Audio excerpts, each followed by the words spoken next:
시청자 여러분 안녕하십니까? 화요일 뉴스나우 시작합니다. 이재명 대통령이 주재한 국무회의에서 구윤철 경제부총리가 다주택자 중과 유예에 대한 구체적인 방안을 제시했습니다. 또 매입 임대 사업자들을 겨냥해 임대 기간 종료 이후 일정 기간 내 주택을 팔아야 중과 면제를 받을 수 있도록 하는 방안도 언급됐습니다. 취재기자 연결하겠습니다. 정인용 기자, 국무회의 주요 내용 전해주시죠. 네, 구윤철 부총리가 국무회의에서 오는 5월 9일 만료되는 다주택자 중과 유예 제도에 대해 구체적인 설명을 내놨습니다. 부 부총리는 우선 다주택자들이 5월 9일까지는 계약을 마쳐야 한다고 못을 박았습니다. 기존 조정 대상 지역인 서울 강남 3구와 용산은 계약 이후 4개월까지 잔금을 치르면 중과를 면제해 주겠다고 밝혔고요. 그 이외의 서울 전 지역과 경기 12곳 등 지난해 10.15 부동산 대책 이후 새로 지정된 조정 대상 지역은 5월 9일까지 계약하고 6개월 안에 잔금 또는 등기를 마치면 된다고 말했습니다.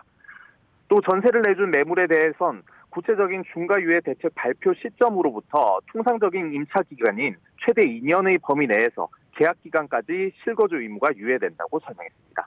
오늘 국무회의에서 매입 임대 사업자들에 대한 논의도 오갔는데요. 이재명 대통령은 이들에 대해 임대 기간이 끝나면 일정 기간을 정해 다주택 중과 면제 혜택이 종료되도록 하는 방안을 강구해달라고 주문했습니다. 이 대통령은 오늘 새벽에도 매입 임대 사업자들을 향한 메시지를 냈는데요. 서울 매입 임대 아파트 규모인 42,500호가 결코 적은 물량이 아니라며 이 매물이 중과를 피해 나오게 되면 집값 안정에 도움이 될 거란 취지로 지적했습니다. 이 대통령은 어제도 의무 임대 기간이 지난 등록 임대주택에 양도세 중과 제외 혜택을 영구적으로 주는 데 대해 의문을 표했는데요. 다만 즉시 폐기 시 부담이 큰 만큼 일정 기간 이후 없애거나 점차 폐지하는 방안도 있다며 대상을 아파트로만 한정하자는 의견도 있다고 언급했습니다. 이 대통령이 일반 다주택자에 이어 매입 임대 사업자로까지 양도세 중과 전선을 넓히고 있다는 해석도 나오고 있습니다. 지금까지 청와대 춘추관에서 전해드렸습니다. 이재명 정부의 부동산 정책을 놓고 민주당은 불법 투기 세력을 근절하겠다며 부동산 감독원 설립을 구체화하고 있고 국민의힘은 악마화와 편가르기를 멈추라고 맞섰습니다. 민주당은 혁신당과의 합당 문제로 또 국민의힘은 윤리위 징계를 중심으로 갈등이 고조되고 있습니다. 이번엔 국회 연결해서 들어보겠습니다. 박희재 기자. 네, 국회입니다. 네, 부동산 정책을 놓고 여야 공방이 벌어졌다고요? 네, 그렇습니다. 이재명 대통령이 국무회의와 SNS 글을 통해 잇따라 부동산 임대사업자들을 겨냥한 것에 대해 국민의힘은 특정 집단을 악마화하는 편가르기라고 지적했습니다. 송원석 원내대표는 아침 회의에서 임대사업자들이 서울에 보유한 아파트는 일부에 불과하다면서 즉흥적인 SNS 정치를 그만두라고 비판했는데요. 이에 더불어민주당은 국민의힘이 투기 세력의 방패막이를 자처한다면서 억지 땡깡을 그만 부리라고 받아쳤습니다. 그러면서 부동산판 금감원인 부동산 감독원을 설치해 망국적인 부동산 투기를 뿌리 뽑겠다고 천명했습니다. 오늘 오후에는 경제 분야 대정부 질문도 진행됩니다. 구윤철 경제부총리와 김윤덕 국토부 장관 등 경제수장들이 출석해 부동산 이슈를 중심으로 여야 난타전이 이어질 거로 보이고요. 최대 현안인 한미 관세 협상 현안, 그리고 최근에 발생한 가상화폐 거래소인 빗썸의 비트코인 오입금 사태를 놓고도 질의가 이어질 전망입니다. 여야는 빗썸 사태와 관련해 내일 오전 11시 긴급 현안 질의를 진행하기로 합의했습니다. 자, 양당 소식도 알아보겠습니다. 먼저 민주당은 현재 의원총회가 진행 중이죠?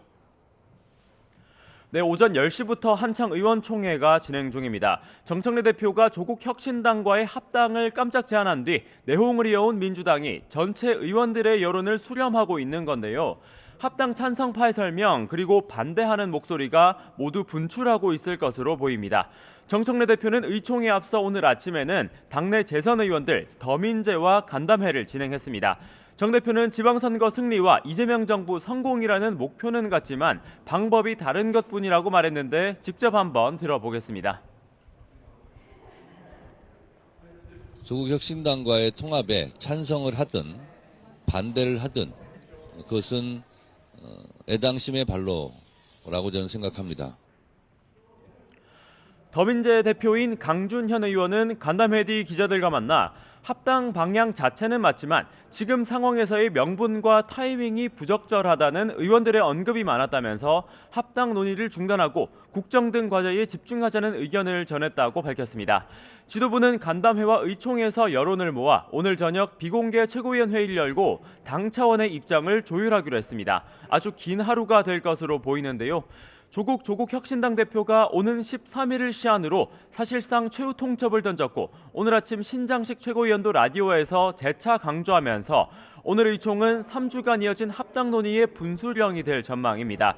특히 지난 주말 2차 종합특검 추천과 관련해 이른바 당청 갈등이 폭발한 것도 합당 논의에 영향을 끼치는 분위기라 합당 시한을 지방선거 이후로 미루는 방식으로 출구 전략을 마련할 거란 관측도 일각에서는 제기됩니다.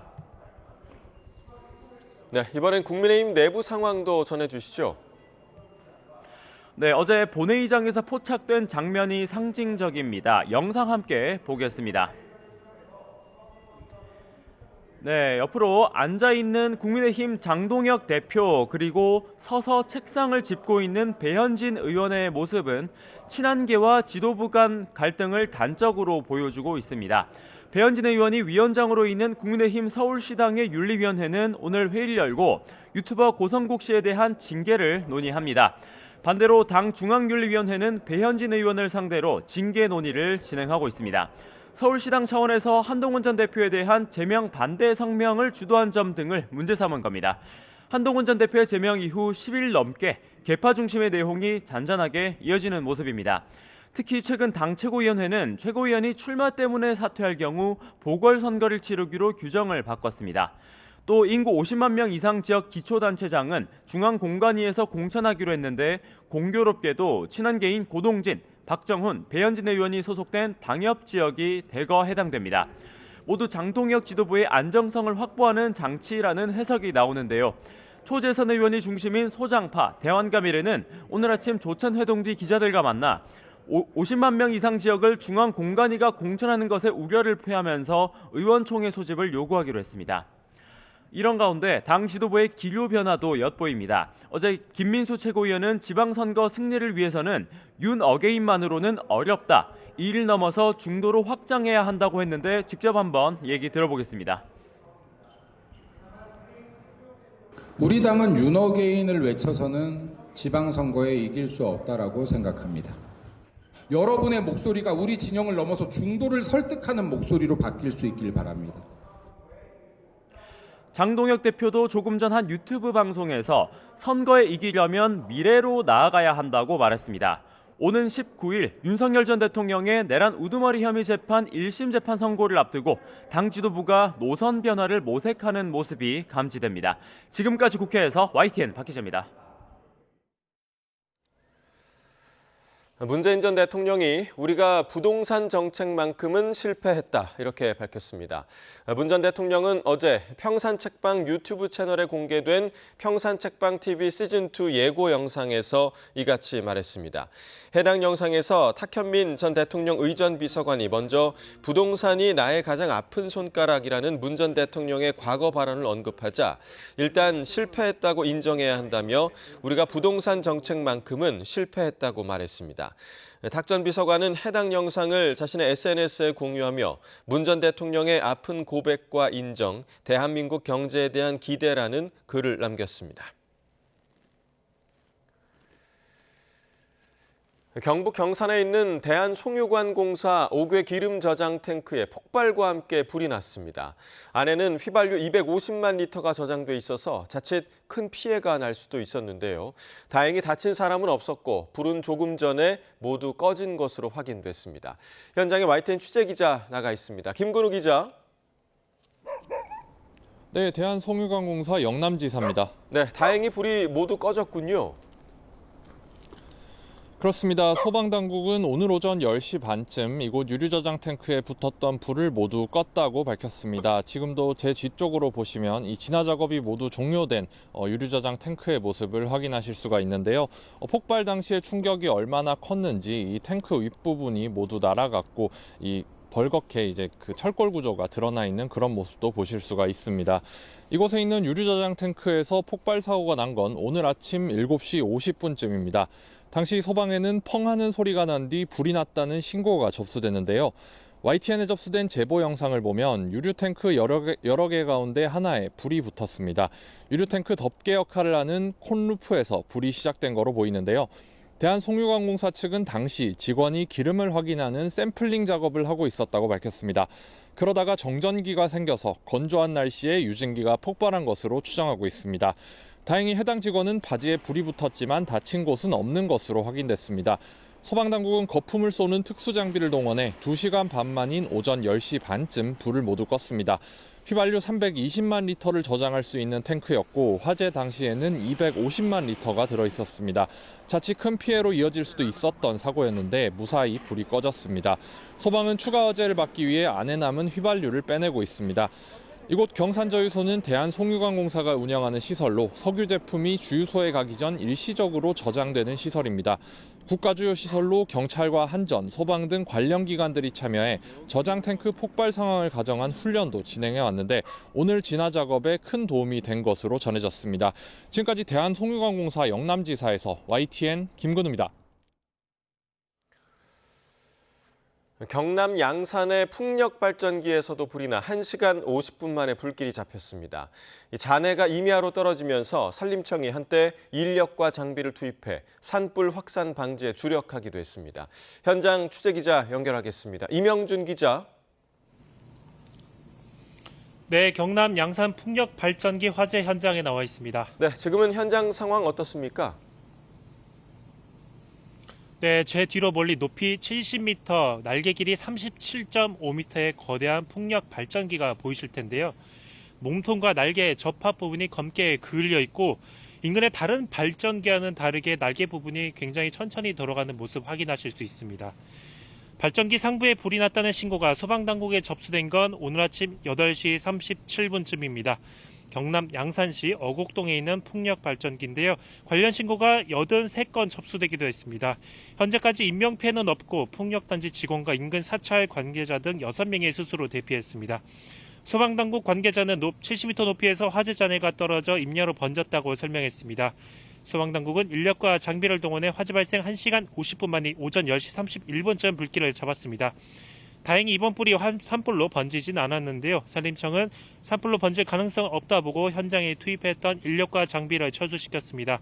양산시는 풍력 발전기에서 불이 나자 산불 우려가 있다는 재난 문자를 발송하는 등 산불 확산에 예의주시하는 모습이었습니다. 양산 지역은 건조 경보가 내려져 있고 양산을 비롯해 경남 전 지역은 산불 경계 단계가 발령된 상태입니다. 따라서 산불 경보가 내려져 있는 지역에서는 산불이 발생하지 않도록 각별한 주의가 필요한 시기입니다. 지금까지 경남 양산 풍력 발전기 화재 현장에서 YTN 이명준입니다.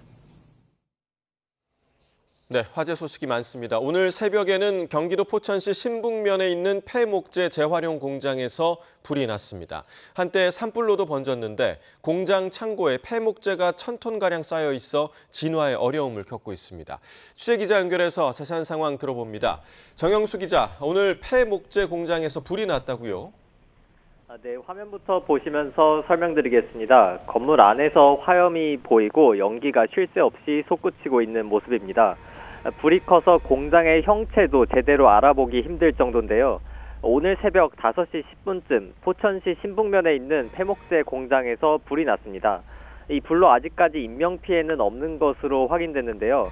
하지만 아직 큰 불이 잡히지 않아서 소방당국이 진화에 총력을 다하고 있습니다.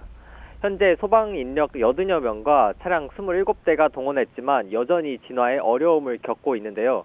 한때 불이 인근 야산으로도 번졌는데 산림청이 헬기까지 투입했고 오전 9시 10분쯤 산불은 모두 잡았습니다.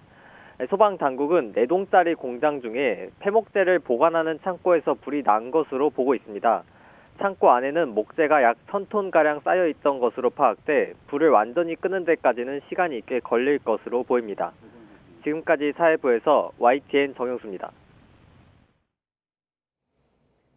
밀라노 코르티나 동계올림픽에서 우리나라의 첫 메달을 안겨준 스노보드 김상겸 선수가 인천공항을 통해 귀국했습니다. 현장 연결해 화면 함께 보시죠. 일단은 제가 외국에서 큰 무대에서 메달을 따고 이제 처음 들어오는 거라서 가족들 보면 좀 눈물 좀 날 것 같았는데 오히려 더 반갑고 좀 감회가 새로운 느낌인 것 같아요. 완전 구매 환영인데 네. 좀 이런 한데 솔직히 좀 예상하셨는지. 이 정도까지는 솔직히 몰랐고요. 조금 카메라가 너무 많아서 당황스럽고 좀 땀도 엄청 많이 나고 하는데 당분간 좀 즐겨보도록 하겠습니다. 어렵겠지만. 네. 아까 잠깐 가족분들 같이 말씀을 좀 나눠봤는데 네. 이제 다른 분들뿐만 아니라 장인 어른께서 되게 애정이 많으신 것 같아요. 네. 많이 울먹이시면서도 말씀하시는데 좀 알고 계셨나요? 원래 저희 아버지가 먼저 우실 줄 알았는데 장인어른이 조금 울먹거리셔가지고 그때 조금 저도 울컥하긴 했었거든요. 그래서 최대한 얼굴을 피해가지고 저도 좀 참을 수 있었던 것 같습니다. 메달 따고서는 가족분들이랑 좀 통화하시면서 어떤 얘기를? 가족들이랑 솔직히 통화할 때는 몇 마디 많이 못했고요. 우느라 정신없어서 몇 마디 못하고 이제 좀 차후에 부모님 댁에 이제 찾아뵈서 인사를 드릴 예정입니다. 그게 대회 이제 경기 마치자마자 네. 되게 빨리 귀국을 하셨잖아요. 네. 사실 이걸 현지에서 이제 즐길 시간이 어제 하루밖에 없으셨을 것 같은데 네네. 그 하루 좀 어떤 시간이었는지. 솔직히 어제 경기 이후에 많은 축하 인사를 받아가지고 밤새 잠을 한숨도 못 자고 이제 비행기를 타고 온 거라서 지금 너무 피곤한 상태긴 한데 뭔가 아드레날린이 나와서 그런지 그렇게 피곤하지는 않은 것 같아요. 근데 이제 너무 기분 좋고 너무 감사드려야 할 분들이 많아서 차후에 인사드릴 예정입니다. 당장 오늘 하루의 계획은 어때요? 오늘 하루 계획은 솔직히 제가 이제 일찍 들어온 이유가 이제 비자 문제가 있어서 일찍 들어오게 된 건데 이제 쉴 시간 없이 또 바로 비자 문제를 또 해결을 하러 가야 돼서 바로 또 움직여야 될 것 같아요. 얼마 안 가서 다음 대회도 또 있다고 들었는데 네. 어떤 대회 이제 앞으로 계획 한번 다음 계획은 이제 제가 출국 예정일은 25일 정도이고요. 그리고 28일, 3월 1일에 이제 폴란드에 있는 클리니카 월드컵을 뛸 예정이라서 비자를 발급받으려고 지금 하고 있습니다. 그리고 그 후에는 3월 중순 말까지 이제 월드컵이 총 5개가 있어가지고 그 일정을 다 소화하고 들어오려고 하고 있습니다. 혹시 내리자마자 그 유승훈 선수 메달 소식도 혹시 바로 다른 친구들이 이제 인터넷을 하더라고요. 비행기에서. 저는 몰랐는데 이제 나이가 들어서 그런지 비행기에서 인터넷 할 수 있는지 몰랐어요. 근데 이제 다른 친구들이 하고 알려주더라고요. 유승훈 선수 메달을 땄다고. 그래서 18살인데 대단한 것 같기도 하고 이제 또 동평고등학교 출신이더라고요. 그래서 너무 대견하고 너무 축하하다는 말 전하고 싶습니다. 사실 이제 원정에서 최강 종목 첫 메달이다 이런 말씀 아까 하셨는데 네. 이제 사실 스노보드에서 이상훈 선수 전까지는 메달도 나오지 않았던 종목이거든요. 네네. 이번 대회에서는 이상겸 선수랑 유승훈 선수랑 나란히 이제 첫 번째, 두 번째 메달 따게 됐잖아요. 네. 스노보드 선수로 이렇게 스노보드 맏형으로서 어떻게 좀 그런 부분도 뭉클하실 것 같아요.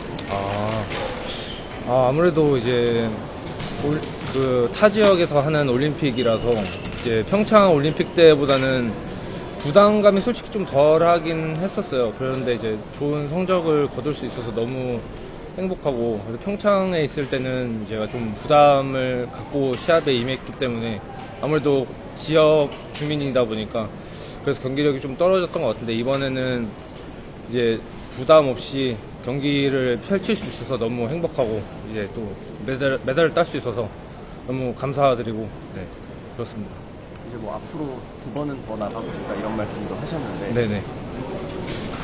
좀 계획이 계획은 뭐 앞으로 제가 이제 몸이 가능하다면 최대 2번까지는 나가고 싶지만 이제 상황을 봐야 될 것 같아요. 근데 당장 이제 내년에 이제 세계 선수권도 있고, 그리고 뭐 더 후를 말씀드리면 3년이겠죠. 내년 이후니까 3년 이후로는 또 올림픽이 있으니까 그때까지 최선을 다해서 준비하면은, 네, 그 후까지 또 생각할 수 있지 않을까 생각하고 있습니다.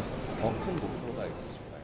더 큰 네, 방금 들어온 소식 전해드립니다. 올해 설 연휴 기간에도 고속도로 통행료가 면제됩니다. 이재명 대통령은 오늘 국무회의에서 오는 15일부터 18일까지 설 연휴 기간 전국의 고속도로 통행료를 면제하는 안건을 의결했습니다. 정부는 국민 교통비 부담을 덜기 위해 명절 연휴 때마다 고속도로 통행료를 받지 않는 민생 대책을 시행하고 있습니다. 북한 무인기 침투 사건을 수사하는 군경 합동조사 TF가 국가정보원과 국군정보사령부 등에 대한 전방위 압수수색에 나섰습니다. 주범으로 지목된 일반인 피의자들에 이어 현역 군인과 국정원 직원들도 수사망에 올랐는데요. 취재기자 연결해 알아봅니다. 부장원 기자, 압수수색 어떻게 진행되고 있습니까? 네, 군경 합동조사 태스크포스는 오늘 오전 9시부터 동시다발 강제 수사를 벌이고 있습니다. 국군정보사령부와 국가정보원 등 모두 18곳이 대상입니다. 그동안 주범으로 지목된 30대 대학원생 오모 씨 등 민간인 피의자 3명에 대해서는 압수수색을 벌였지만 군과 국정원 등을 대상으로 한 강제 수사는 이번이 처음입니다. 군경은 압수수색 사실과 함께 현역 군인 3명과 국정원 직원 1명을 항공안전법 위반 등 혐의로 입건했다고 밝혔습니다. 새로 입건된 군인 3명은 정보사 소속 소령 1명과 대위 1명, 일반 부대 소속 대위 1명으로 이들의 사무실과 주거지도 압수수색 대상에 포함됐습니다. 이들은 과거 민간인 피의자 오모 씨를 공작 협조자로 포섭해 위장 언론사를 운영하게 한 의혹을 받는데요. 군경은 이들이 무인기 침투에 관여했거나 사전에 알고 있었는지 수사하고 있습니다. 입건된 국정원 직원은 오 씨와 수백만 원대 금전 거래를 한 정황이 포착돼 최근 경찰 조사를 받았습니다.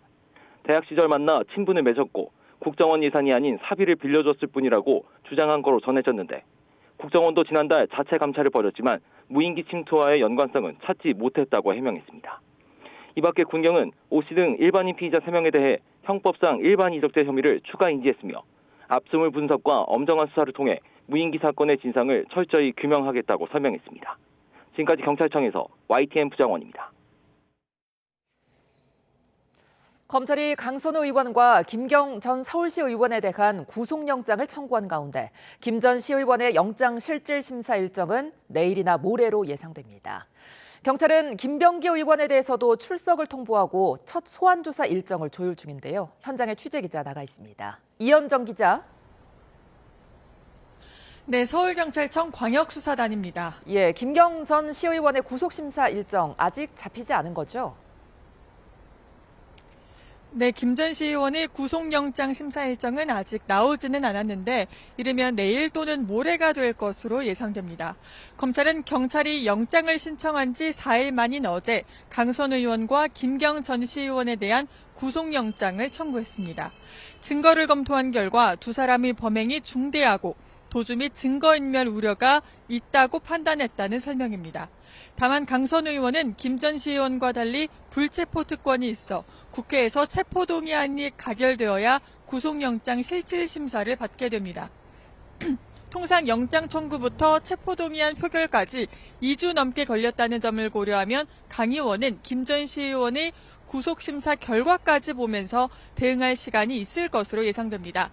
경찰은 공천원금 1억 원 외에도 쪼개기 후원과 2023년 정치권 추가 로비 등 다양한 의혹들을 들여다보고 있는데 신병을 확보할 경우 수사에도 속도가 붙을 것으로 보입니다. 네, 김병기 의원의 첫 소환 시점도 관심인데 일정이 잡혔습니까?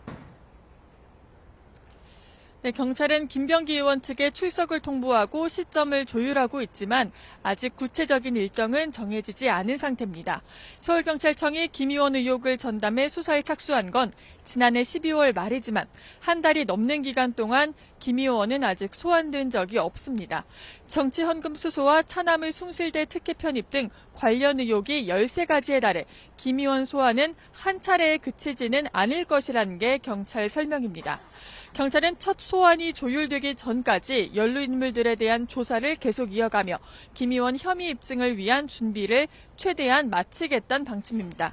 곧 설 연휴도 있는 만큼 김 의원이 이번 주 중으로 출석해 경찰 조사를 받게 될지 관심이 쏠립니다. 지금까지 서울경찰청 광역수사단에서 YTN 이현정입니다.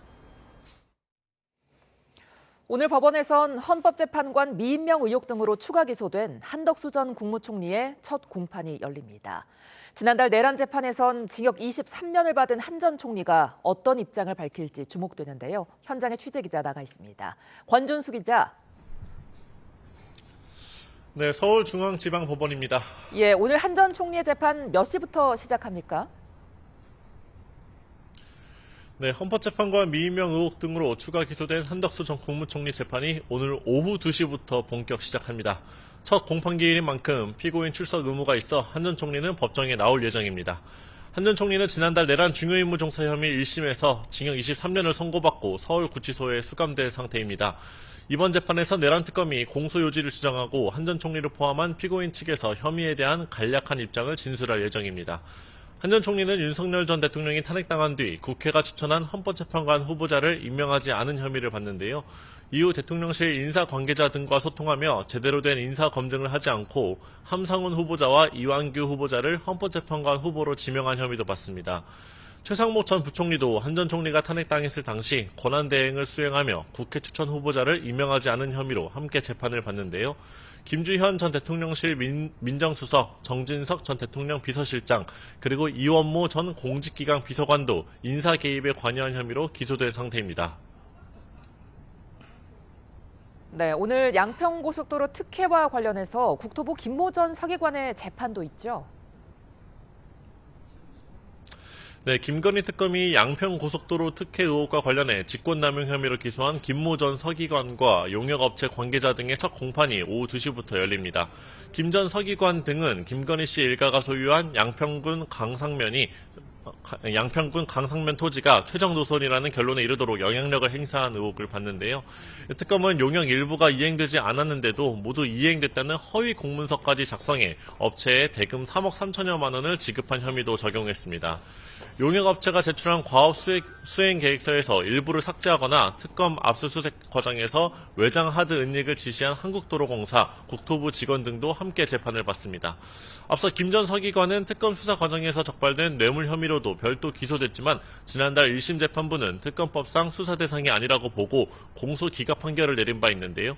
어제 김건희 씨의 집사로 알려진 김예성 씨의 횡령 혐의는 1심에서 무죄가 선고됐고 그림 청탁 관련 김상민 검사의 선고에서도 일부 혐의가 공소기각 판결이 나왔습니다. 김건희 특검의 수사 성과가 시험대에 오른 만큼 양평고속도로 특혜와 관련해서도 어떻게 혐의를 입증해 나갈지 주목됩니다. YTN 권준수입니다. 1심에서 무죄가 선고된 김상민 전 부장검사의 이호환 화백 그림 전달 혐의와 관련해 재판부에는 특검의 주장과 배치되는 사진이 다수 제출됐던 거로 파악됐습니다. 서울중앙지방법원은 어제 김 전 검사의 청탁금지법 위반 혐의에 대해 무죄를 선고하며 그림을 김건희 씨가 아닌 오빠 김진우 씨가 전달받아 계속 갖고 있었을 가능성을 배제할 수 없다고 판단했습니다. 앞서 특검은 김 전 검사가 이호환 화백에 1억 4천만 원 상당 점으로부터 연작 가운데 간 점을 2023년 2월 김건희 씨에게 전달했다며 기소했는데 이에 대한 특검의 증명이 실패했다고 본 겁니다. 실제로 YTN이 확보한 재판부에 제출된 사진을 보면 특검이 그림 전달 시점으로 지목한 때보다 1년 9개월이 지난 2024년 11월 28일에도 김진우 씨의 집에 문제의 그림이 걸려 있었습니다. 코스피가 미국 기술주의 강세에 힘입어 다시 5,300선을 돌파했습니다. 코스닥 지수는 상승 출발 뒤 내림세로 돌아섰는데요. 취재기자 연결해 증시 상황 알아봅니다. 손효정 기자, 우리 증시 움직임 어떻습니까?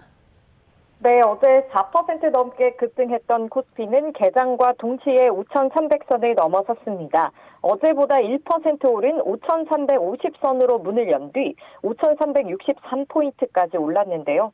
이후 오름폭이 줄면서 5,280선까지 한때 밀리기도 했는데 지금은 다시 5,300선을 회복했습니다. 외국인이 2,700억 원, 기관이 3,000억 원어치를 순매수하며 지수를 끌어올리고 있고 개인은 6,500억 원을 순매도하며 차익 실현에 나섰습니다. 전날 5% 안팎 급등한 삼성전자와 SK하이닉스는 상단이 제한되며 강보합을 나타내고 있습니다. 각각 16만 6천 원, 89만 원대를 기록하고 있습니다. 휴머노이드 로봇 아틀라스의 훈련 영상이 공개된 현대차는 2% 강세입니다. 어제 미국 증시가 인공지능과 반도체 관련 기업들을 중심으로 상승한 게 우리 증시에도 호재로 작용하고 있습니다. 코스닥 지수는 상승 출발했지만 하락세로 돌아서며 숨을 고르고 있습니다. 지금은 1120선을 중심으로 오르내리고 있습니다. 원달러 환율은 1456원대에 머무르며 이틀째 하락세를 나타냈습니다. 지금까지 한국거래소에서 YTN 손효정입니다. 지난해 연간 국세 수입이 추경 예산 대비 1조 8천억 원 더 거친 것으로 집계됐습니다. 재정경제부는 지난해 국세 수입은 373조 9천억으로 1년 전보다 37조 4천억 원 증가했다고 발표했습니다. 국세 수입 증가는 기업 실적 개선으로 법인세가 22조 원, 임금 상승 등으로 근로소득세가 7조 원 넘게 늘어난 게 큰 영향을 미쳤습니다.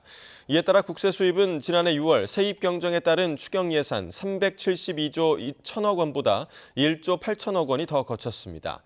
정부는 지난 2년간 대규모 세수 결손에서 벗어나 국세 수입이 세입 경정 예산 규모를 초과했고, 이를 바탕으로 세출 예산을 적극적으로 집행해 세출 예산 집행률이 최근 5년간 가장 높게 나타났다고 밝혔습니다. 이번 설 연휴 2,780만 명이 이동 예정인 가운데 고속도로 기준 귀성은 15일 오전, 귀경은 17일 오후가 가장 혼잡할 것으로 예측됩니다. 국토교통부는 오는 13일부터 18일까지 엿새를 특별교통대책기간으로 지정하고 대책을 시행할 예정입니다. 이 기간 2,780만 명이 이동할 예정인데, 이번 설 연휴가 지난 연휴보다 기간이 짧아 하루 평균 이동 인원은 834만 명으로 9.3% 증가했습니다. 주요 도시 간 이동 시간을 보면 귀성길은 15일 오전이 최대로 예상되며 서울에서 부산까지 7시간, 서울에서 목포까지가 5시간 40분 걸릴 전망입니다. 귀경 시간은 17일 오후가 최대로 부산에서 서울까지 10시간, 목포에서 서울까지 9시간 반이 소요될 것으로 보입니다.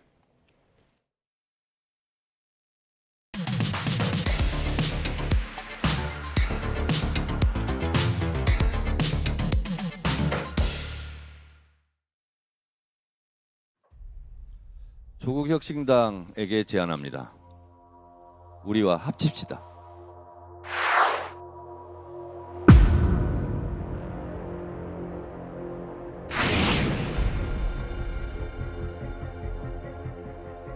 제가 대단히 송구스럽게 생각합니다. 미안하고 그 부분에 대해서는 사과를 드립니다. 밀실합의가 아니면 성립하기 어려운 일정이고 밀실에서나 가능한 합의 내용 아닙니까?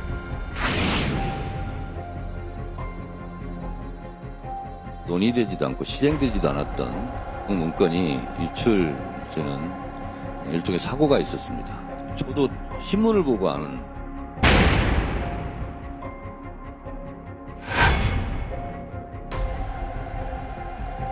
오늘 다시 한번 대통령께 누를 끼쳐드린 점에 대해서 대단히 죄송하다라고 다시 한번 사과의 말씀 드립니다. 우리가 전투를 대변인이 아니잖아. 그런 인식이 안 좋잖아요.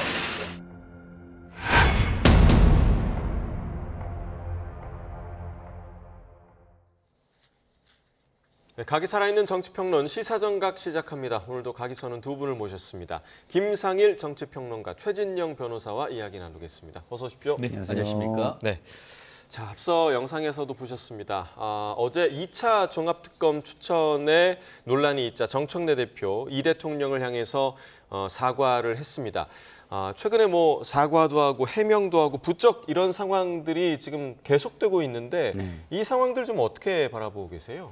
그러니까 이제 당 대표가 여당 대표잖아요. 예. 그러면 이제 나 중심의 리더십보다는 정권의 성공, 그다음에 당의 성공 중심의 리더십을 먼저 보여주는 게 맞는데, 지금 많은 지지자들이 이것이 이재명 정부 중심의 리더십을 발현하는 것이 아니라 나 중심의 리더십을 너무 발현하는 거 아니냐라는 어떤 의구심과 신뢰의 문제로 좀 확대돼 버렸다라는 것이 좀 문제고요. 이 신뢰의 문제를 좀 바로잡는 앞으로의 리더십 전환, 같은 게 좀 필요하지 않을까 싶습니다. 예, 자 리더십 전환을 언급해 주셨고요. 최 변호사께서는 좀 상대당이지만 지금 민주당의 리더십 상황을 좀 어떻게 바라보고 계십니까? 아슬아슬하다.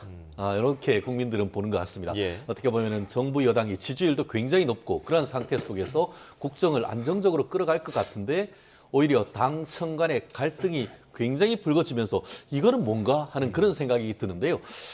지금 민주당 발로 그런 얘기가 나오지 않습니까? 반란이다, 내란이다. 그런 것을 이제 정치평론가들은 이른바 정청래 난이다 이렇게까지 표현을 하는데요. 예. 제가 봤을 때는 현재까지 스코어가 2승 2패인 것 같습니다.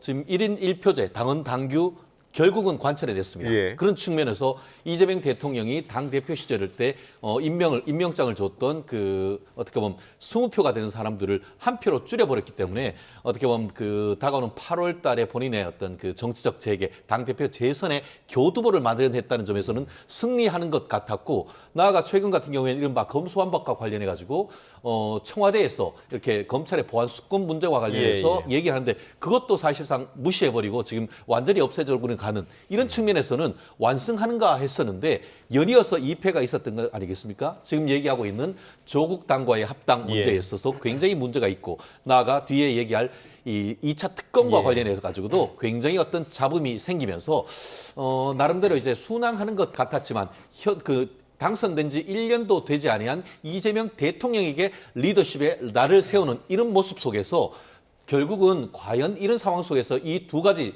패배를 하는 듯한 이슈를 뒤집어 낼 수 있다고 하면은 앞으로의 어떤 그 정청래 리더십이 공고해지지만 지금 얘기하고 있는 조국 혁신당과의 어떤 그런 그 합당 문제는 민주당의 정체성과도 관계되는 부분이기 때문에 이 부분이 만약에 실패한다고 할 경우에는 정청래 대표의 리더십에 상당 부분 큰 부담이 될 것이라고 저는 예측을 합니다. 자, 2승 2패라고 이야기를 해주셨는데 이 정청래 대표의 리더십에 최대 분수령, 지금 열리고 있는 그 국회에서 열리고 있는 의총이 아닐까 생각이 됩니다.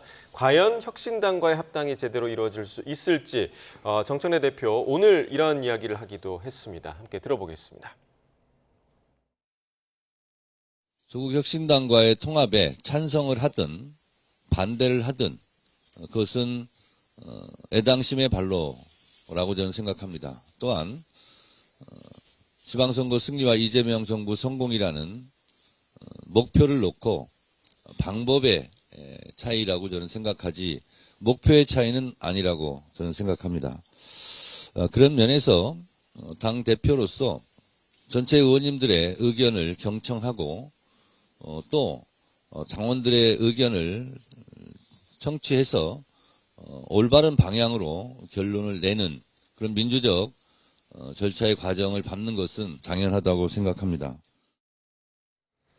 네, 자 정청래 대표가 그 공개적인 자리에서 저런 이야기 상당히 많이 했거든요. 그러니까 이재명 정부의 성공을 위해서 그리고 원팀 당청 간의 원팀을 강조하는 발언들을 상당히 많이 했는데 그것과 배치되는 일들이 지금 일어나고 있어서 저 말의 진정성을 의심하는 분들도 굉장히 좀 많은 것 같아요. 그러니까 제가 이제 계속 드리는 말씀이 이게 이제 신뢰의 위기, 진정성의 위기 이런 거거든요. 그러니까 많은 사람들이 의구심을 갖고 있다가 그것이 이제 외부로 표출되는 상황까지 온 거예요. 그래서 저 말씀의 진정성을 확보하기 위해서는 내 어젠다에서 대통령 어젠다로의 어젠다 시프트를 해야 아까 뭐 제가 그 리더십의 전환을 말씀드렸는데 그 리더십의 전환의 시작은 대통령 어젠다로의 시프트 이것이 먼저 있어야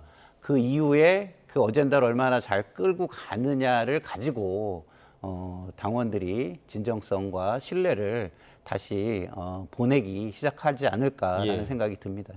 그 오늘 의총 결과는 좀 어떻게 예상하십니까? 그러니까 지금까지 뭐 여러 의견들을 들어보면 합당 이번에는 좀 힘들 거다 이런 의견도 상당히 좀 많더라고요. 이번에뿐만 아니라 저는 처음부터 힘들 거라고 계속 말씀을 드렸었고요.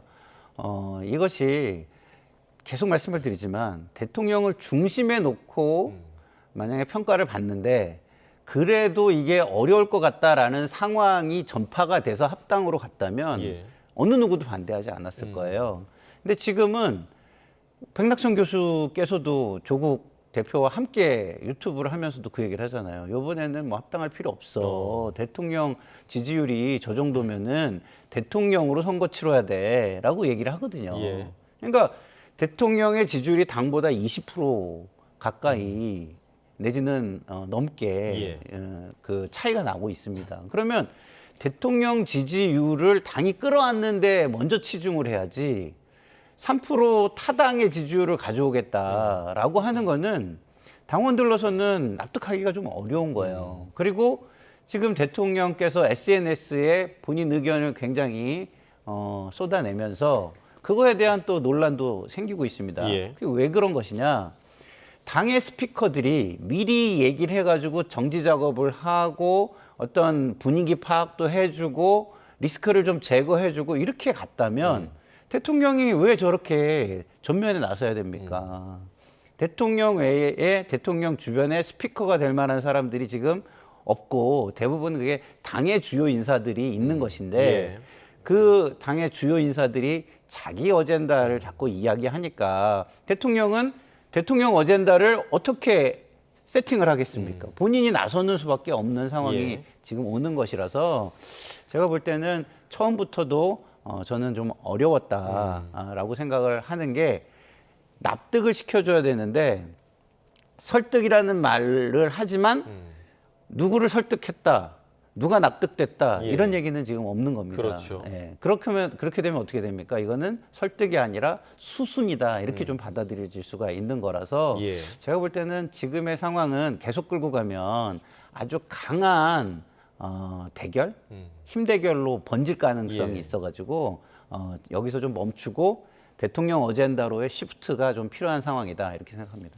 여기서 이렇게 멈추게 되더라도 정청래 대표에 대한 책임을 묻는 그런 목소리도 당내에서 분명히 좀 나올 수도 있을 것 같고 그리고 이번 합당이 무산이 되게 된다면 조국 대표도 좀 난감할 것 같아요. 뭐 나름 시한까지 정하고 통보까지 했는데 오히려 지금 이 과정을 통해서 민주당 내부에 조국 대표에 대한 좋지 않은 시각들이 좀 많이 생긴 것 같거든요. 사실 조금 전에 그 정청래 대표는 이와 같은 것이 이른바 이재명 대통령의 정부의 성공을 위해서 필요한 것이다라고 했는데 많은 지금 그 이재명 대통령 지지자들 같은 경우에는 과연 그런가? 오히려 정청래, 조국이란 두 정치인 개인의 정치적 승리를 위한 인위적 합당이 아닌가 그렇게 지금 의혹을 보내는 것 아니겠습니까? 왜 그렇죠?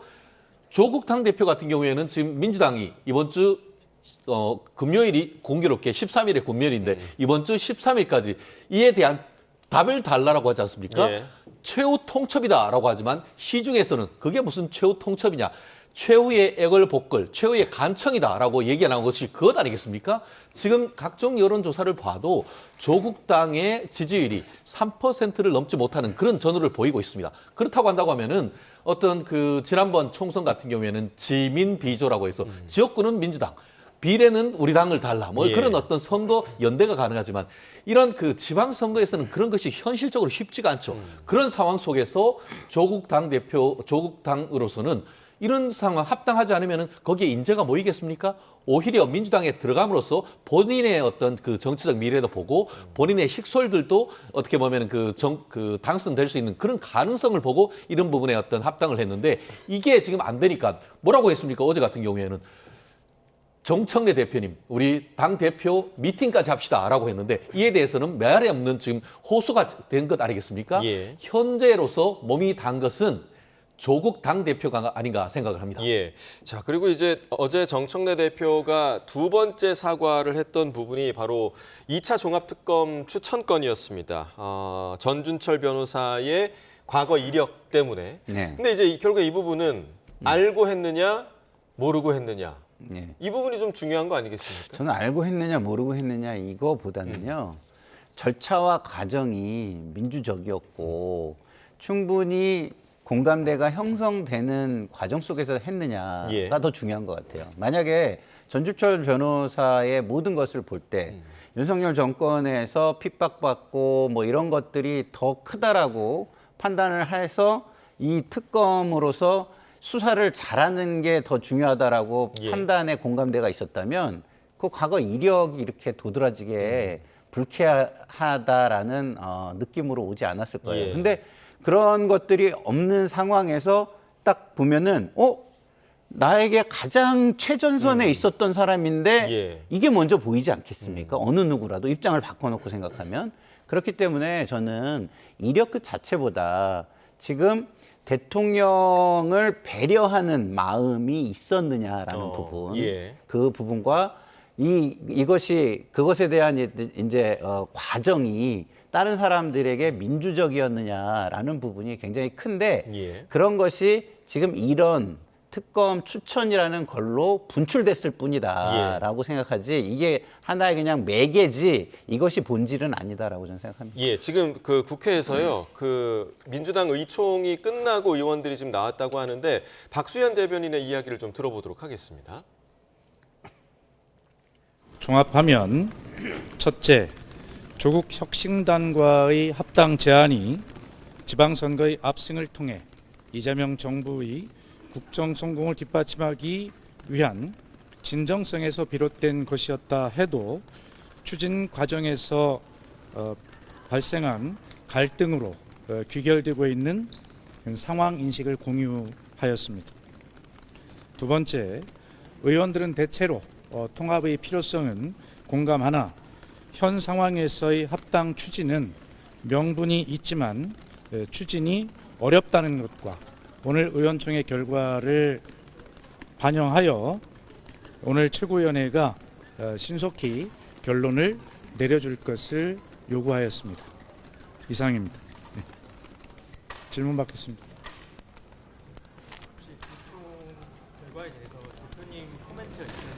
예, 좀 말씀드린 다 포함이 되어 있습니다. 오늘 의총 결과를 반영하여 오늘 최고위원들과 잘 협의하여 결론을 내겠다 이렇게 말씀했습니다.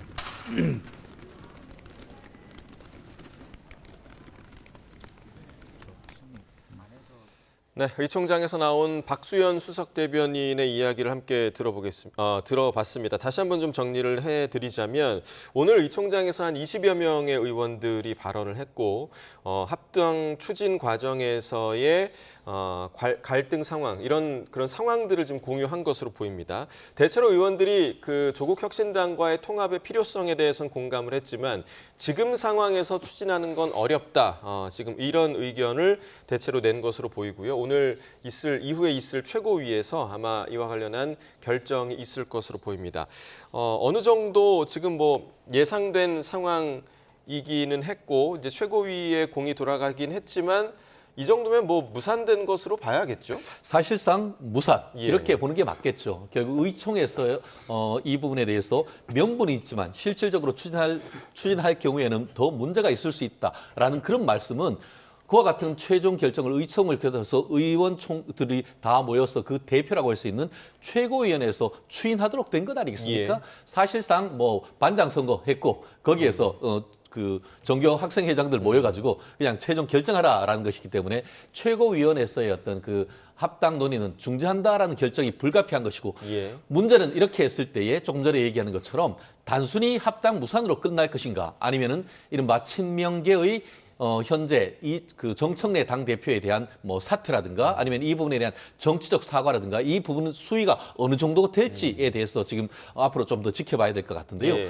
말씀드린 것처럼 그 며칠 전에 있었던 당헌 당규 개정으로 해서 다가오는 8월 달에 어떤 본인의 당 대표 재선에 상당 부분 파란불이 켜졌다, 교두보가 마련됐다라고 했는데 이재명 대통령에 대해서 어떻게 보면 내부적인 어떤 협의도 없이 사실상 이것을 진행함으로써 사실상 상당히 정치적 위기에 빠진 건 아니겠습니까? 나아가 지금 얘기하고 있는 이 전준철 그 변호사를 특검으로 했던 이 부분 좀 전에 그 평론가님께서는 그런 그 사람의 어떤 문제라기보다는 다른 부분이 문제다. 다른 그동안의 어떤 전체적인 부분이 문제라고 생각했는데 저는 오히려 그것보다 민주당 자체에서 이른바 음모론을 얘기하듯이 사실상 정청래 당대표가 이재명 대통령을 저격하는 것이 아닌가 하는 측면에서도 저는 상당 부분 근거가 있다. 왜냐?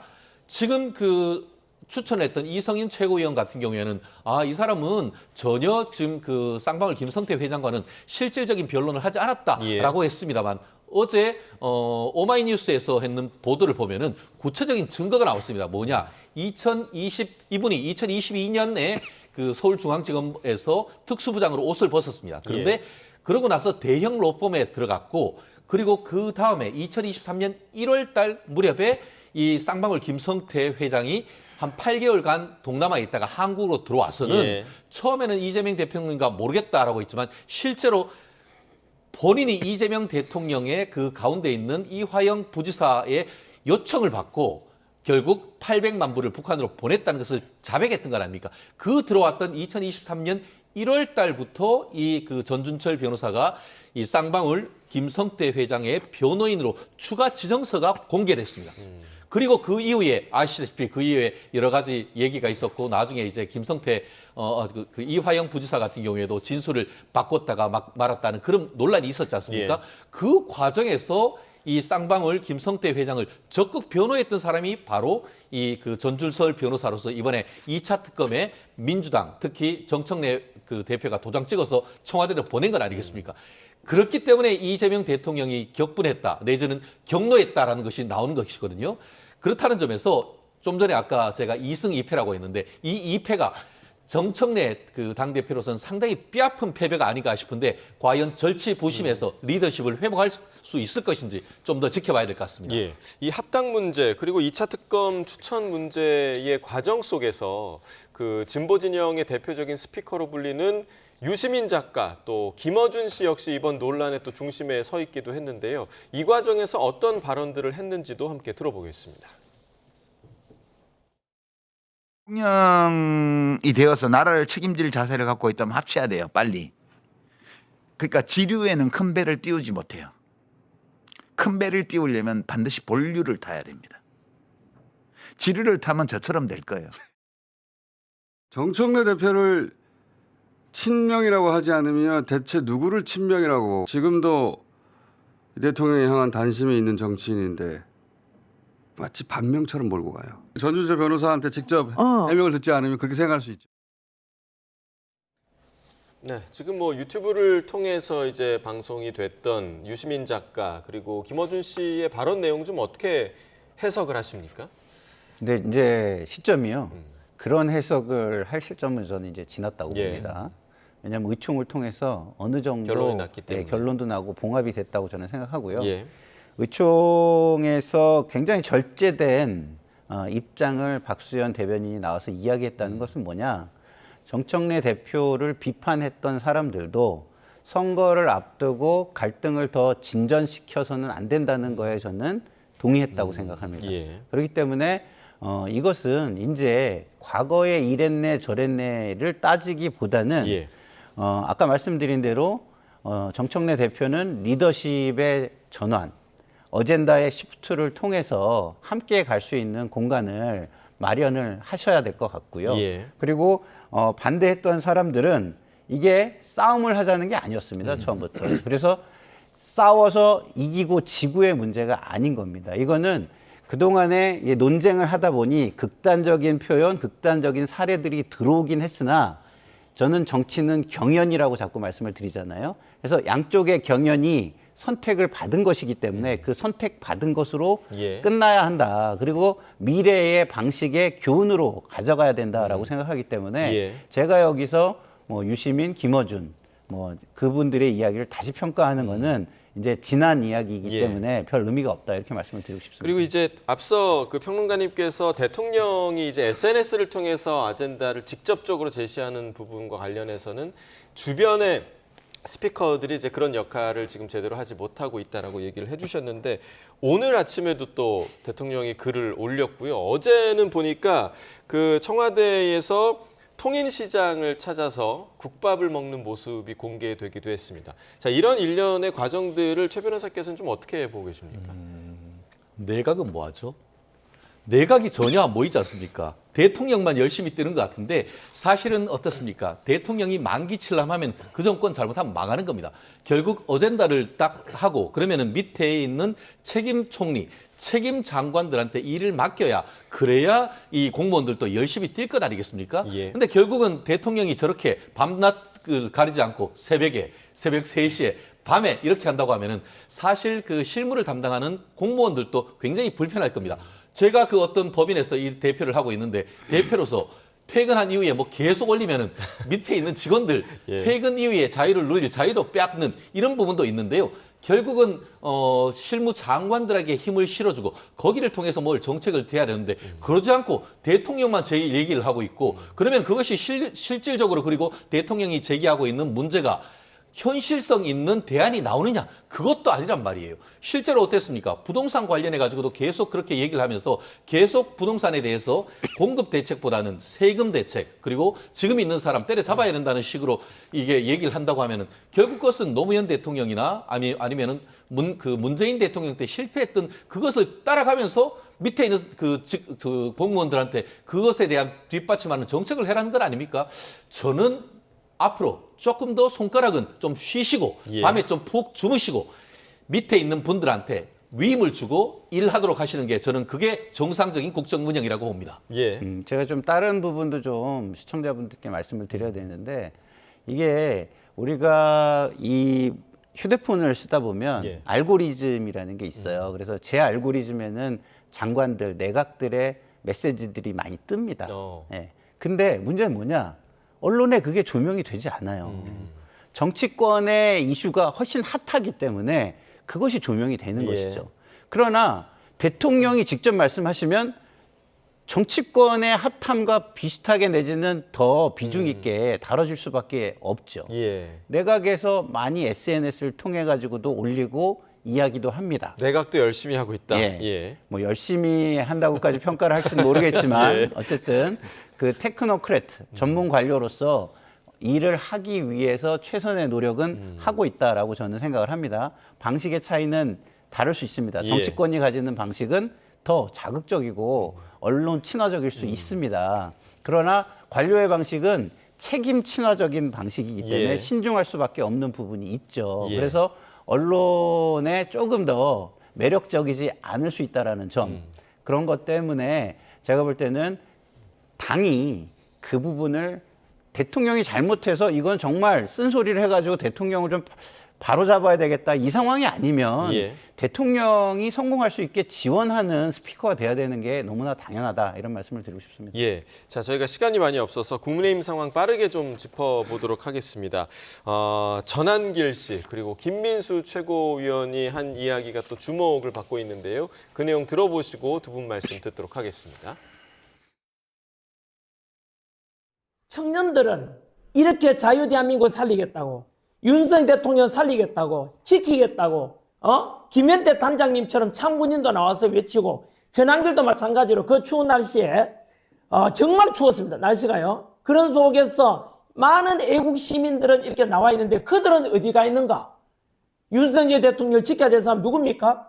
바로 국민의힘 아닙니까? 국회의원 국민의힘은 코빼기도 안 보였어요. 우리 당은 윤어게인을 외쳐서는 지방선거에 이길 수 없다라고 생각합니다. 우리 당의 대다수는 윤어게인으로는 지방선거에서 이길 수 없다라고 생각합니다. 우리 당뿐만이 아니라 수많은 정치 전문가들도 그렇게 생각합니다. 최근에 나온 여론조사들도 그러합니다. 윤석열 대통령 탄핵 정국에서 약 52%까지 상승했던 지지율은 계속해서 여러분들이 윤어게인을 외치고 있음에도 불구하고 확장되는 것이 아니라 대래 새가 줄어들어가고 있습니다. 어제 혹시 한동훈 콘서트 보셨나요? 저는 대한민국에 동원을 했던 끌고 왔던 그 정도 인원 동원이 가능한 정치인이 많지 않다고 생각합니다. 우리가 아무리 한동훈이 미워도 한동훈을 지지하시는 수많은 분들 역시도 우리가 언젠가는 안아야 될 국민입니다. 그렇기 때문에 저는 한동훈의 지지자들을 비판해 본 적도 없습니다. 자, 일단 김민수 최고의 입장이 아예 바뀐 거라고 봐야 됩니까? 어떻게 봐야 됩니까? 그런 건 아니고요. 조금 전에 있었던 토론회 같은 경우에는 관훈 토론처럼 뉴미디어라고 할 수 있는 자유 유튜브 총연합회에서 만든 그 모임입니다. 그리고 그 토론회를 하기 전에 저 또한 그 김민수 최고위원과 같이 식사를 했는데 식사 자리에서도 김민수 최고위원이 저와 유사한 얘기를 했었습니다. 그리고 그 취지는 무엇이냐? 지금 이제 한동훈 전 국민의힘 대표 그리고 김종혁 전 최고위원에 대해서 징계를 해서 출당을 시켰습니다. 그렇다고 하면은 이제부터는 중도 확장, 외연 확장 하면 되는 것이다. 그리고 그와 같은 상징적 인물들을 어떻게 보면 당에서 나갔기 때문에 그 나머지 분들 같은 경우에는 이제는 외연을 확장해도 될 때가 왔다라는 하나의 신호탄으로 얘기를 한 것이죠. 그러면 한 전 대표는 제명은 했지만 지지자들을 다시 끌어모을 수 있다고 그럴 수는 생각하는 충분히 거예요? 했다라고 생각을 하는 것이죠. 그렇기 때문에 모든 사람을 다 잘라낼 수는 없는 건 아니겠습니까? 정치는 상징이고 상징적인 부분에 있는 분들에 대한 어떤 그 법적 절차, 내부의 징계 절차를 끝났기 때문에 그러면 그것을 넘어서 국민의힘의 어떻게 보면 집토끼로서의 외인을 확장하기 위한 나름대로의 시도인 것이고 이 사안에 대해서 조금 전에 전한길 선생님 같은 경우에는 여전히 이른바 윤어겐이라고 얘기를 하지만 현재의 정치 구도를 봤을 때는 그 부분은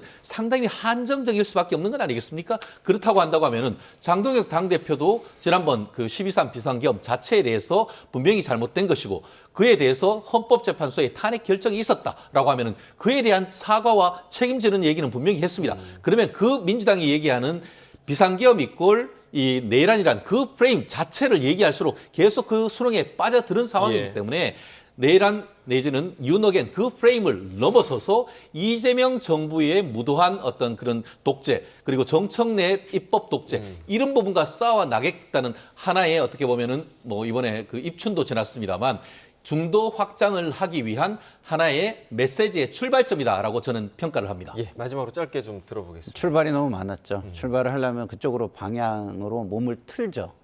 근데 트는데 이것이 그쪽으로 걸어가지 않고 뒷걸음질을 치면 안 되는 건데 그동안 몸은 틀어놓고 뒷걸음치는 경우가 너무 많았었기 때문에 국민들이 그것을 인정해 줄지는 잘 모르겠습니다. 알겠습니다. 여기까지 듣겠습니다. 김상일 정치평론가, 최진영 변호사와 이야기 나눠봤습니다. 두 분 말씀 고맙습니다.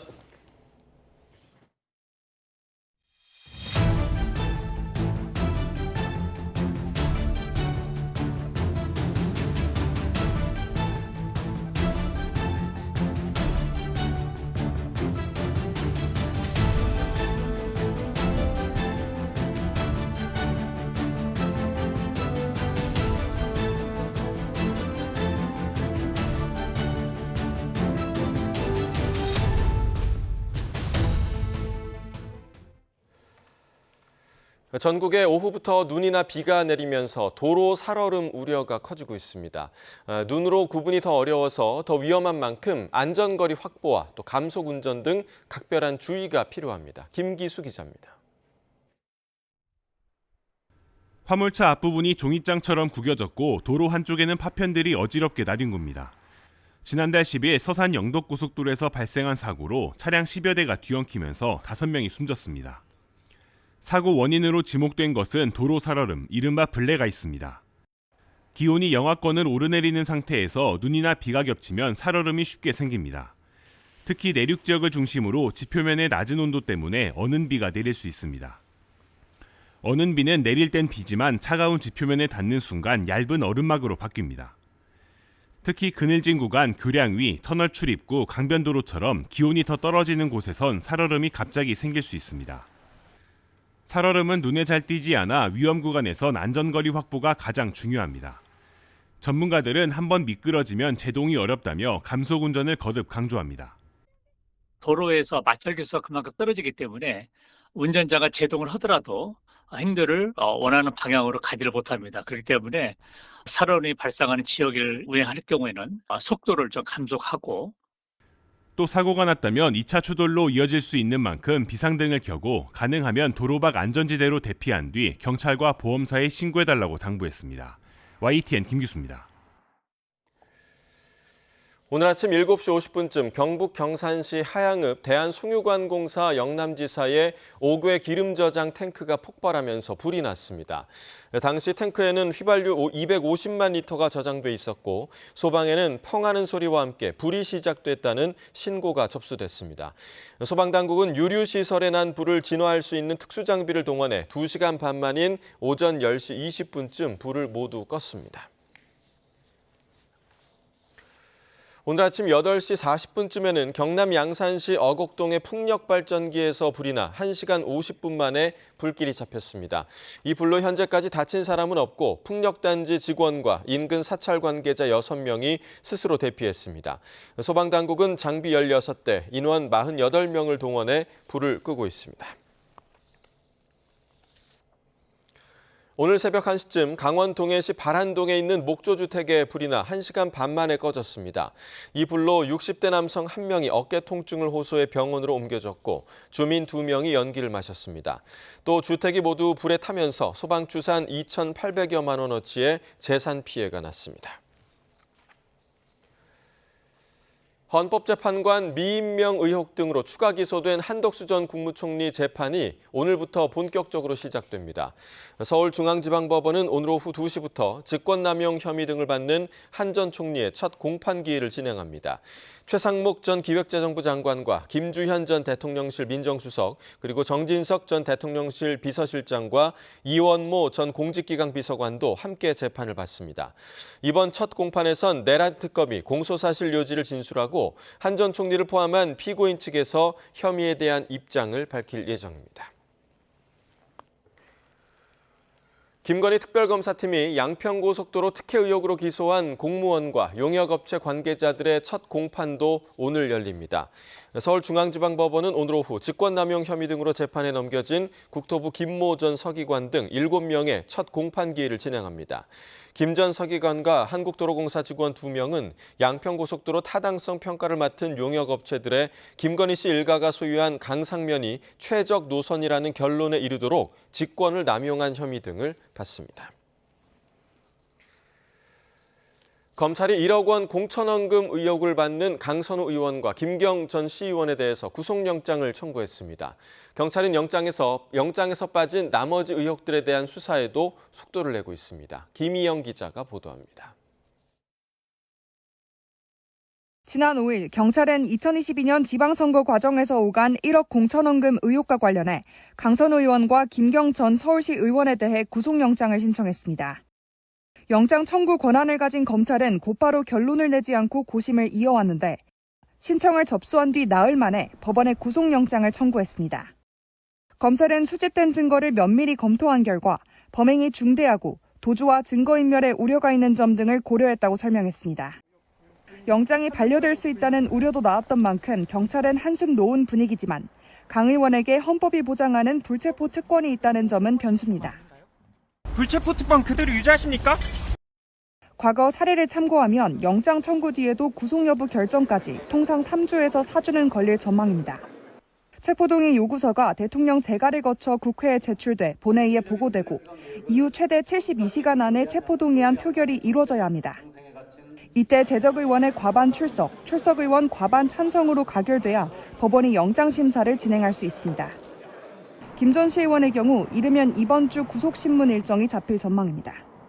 경찰은 영장에 담지 않은 남은 의혹 수사에도 매진하고 있는데 강 의원과 김 전 시의원 주장이 크게 엇갈리고 있는 쪼개기 후원 의혹과 지난 2023년 강서구청장 보궐선거 당시 김경 전 시의원의 금품 로비 의혹이 대표적입니다. 경찰은 또 김 전 시의원의 CES 출입증 사적 유용 의혹과 김 전 시의원 가족업체의 서울시 사업 수주 과정에 대해서도 들여다보고 있습니다. YTN 김희영입니다. 미국 트럼프 행정부의 고관세 정책에도 우리나라 주요 기업들의 북미 매출이 증가한 것으로 나타났습니다. 기업 분석 연구소 리더스 인덱스가 매출 상위 500대 기업 가운데 지난해 3분기 북미 매출을 공시한 67개사와 종속기업 194곳을 분석한 결과 북미 매출은 343조 7,985억 원으로 집계됐습니다.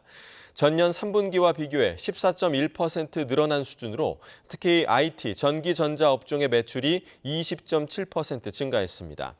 SK하이닉스는 45조 1,802억 원으로 65.5% 늘며 전체 매출 대비 북미 비중이 70%를 넘었고 삼성전자도 북미 매출이 93조 3,448억 원으로 10.2% 증가했습니다. 정부가 대미 투자와 관련한 미국의 불필요한 오해를 막기 위해 대미 투자 특별법 시행 전이라도 후보 사업에 대해 사전 예비 검토를 할 수 있도록 임시 추진 체계를 만듭니다. 구윤철 부총리 겸 재정경제부 장관은 오늘 정부 서울청사에서 열린 대외경제장관 회의에서 한미 전략적 투자 관리를 위한 특별법의 입법과 시행 전까지 행정적으로 가능한 범위 안에서 양측이 발굴하는 후보 사업에 대해 사전 예비 검토를 할 수 있는 체제를 만든다고 밝혔습니다. 구 부총리는 대외경제장관 회의가 임시 컨트롤 타워를 맡고 산업부 장관과 관계부처 차관 등이 참여하는 전략적 투자 MOU 이행위원회를 한시적으로 운영하겠다고 말했습니다. 우리나라 두 번째 메달이 나온 비계어는 부상 위험이 매우 큰 종목입니다. 유승은 선수도 이딴 부상으로 몸 곳곳에 철심을 박은 상태였는데요. 이런 시련에도 남자 선수들의 전유물인 고난도 4회전에 겁없이 도전해 한국 설상에 새 역사를 썼습니다. 장하영 기자입니다. 2차 시기에서 최고난도 4회전 기술을 선보인 뒤 유승은은 자신의 보드를 던지며 환호했습니다. 프런트 사이드 트리플 콕 1440, 주로 남자 선수들이 사용하는 기술입니다. 앞으로 점프해 공중에서 몸의 축을 3번 비틀면서 360도 회전을 4차례 하는데 땅에 닿을 때까지 선수가 착지 지점을 볼 수 없다는 점에서 1차 시기에서 성공한 백사이드 트리플 콕 1440보다도 어렵습니다. 놀라운 건 유승은이 실전에서 이 두 가지 4회전 기술을 선보인 게 이번이 처음이란 점입니다.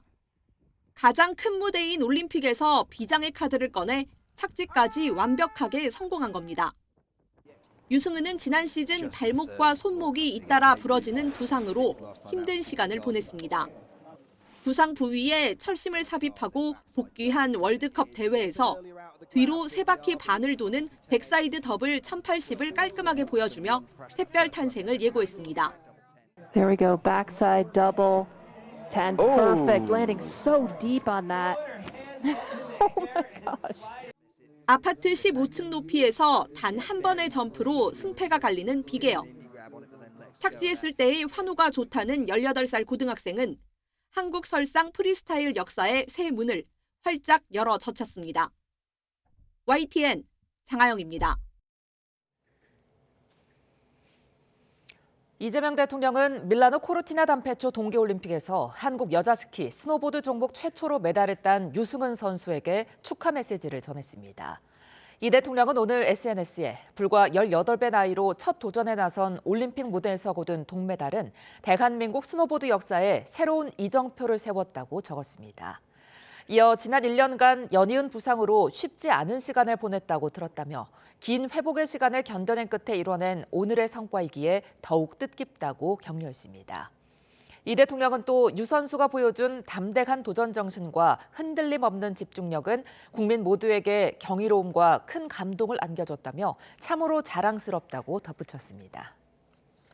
역대 동계올림픽에서 가장 많은 메달을 따낸 우리 쇼트트랙 대표팀이 오늘 저녁 밀라노 코르티나 단페초 동계올림픽에서 첫 메달을 노립니다.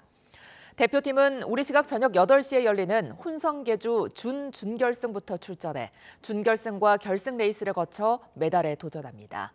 남녀 선수 4명이 500m씩 맡아 2000m를 달리는 혼성계주는 초반 흐름 장악이 중요한 만큼 여자 에이스 최민정이 1번 주자를 맡았습니다. 최민정은 앞선 2차례 올림픽에서 금메달 3개와 은메달 2개를 보유하고 있는데 오늘 혼성계주 결과에 따라 우리나라 선수 올림픽 메달 기록을 새로 쓸지도 주목됩니다.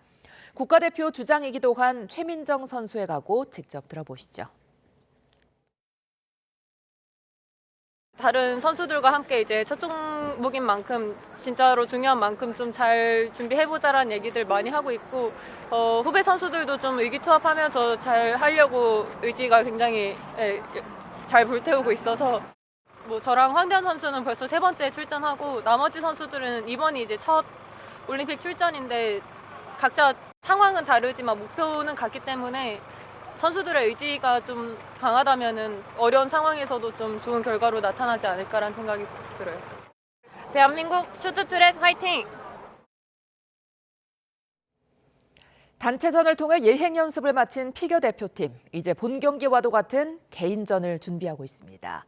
외부 훈련장까지 따로 마련해 맹훈련을 이어가고 있는데요. 허재원 기자가 다녀왔습니다.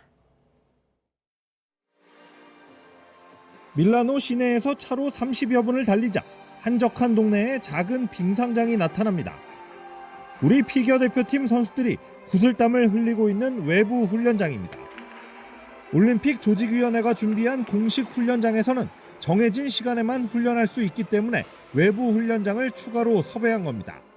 대회를 기다리고 생활하는 것 또한 대회 일부라고 생각하기 때문에 막 엄청 길게 느껴지진 않고 그냥 하루하루 올림픽 숙소랑 링크장 왔다 갔다 하면서 생활하는 게 재밌는 것 같아요. 우리 대표팀 선수들은 단체전을 통해 낯선 경기장 분위기와 빙질에 어느 정도 적응했다는 평가입니다. 올림픽의 모든 포커스를 맞춰 준비한 만큼 남은 기간에는 기술의 완성도를 높이는 데 집중할 계획입니다. 스케이트 기술적인 부분에서도 사실 성공률이 지금 나쁘지 않은 상태라고 생각을 해서 이 정도 이제 페이스면은 충분히 내일 경기에서 사실 괜찮게 나올 수 있겠다. 단체전에서 선전을 펼친 고등학생 신지아는 생애 처음으로 경험하는 올림픽의 모든 순간이 흥미롭습니다. 다른 선수들이랑도 교환하자고 먼저 말을 걸 때도 있고 또 먼저 다가와서 교환하자고 하시는 선수분들도 있어서 그런 식으로 교환하고 있어요. 남자 싱글의 차준환과 김현겸이 수요일 새벽 첫 테이프를 끊고 동계올림픽의 꽃으로 불리는 여자 싱글은 대회 후반을 장식합니다.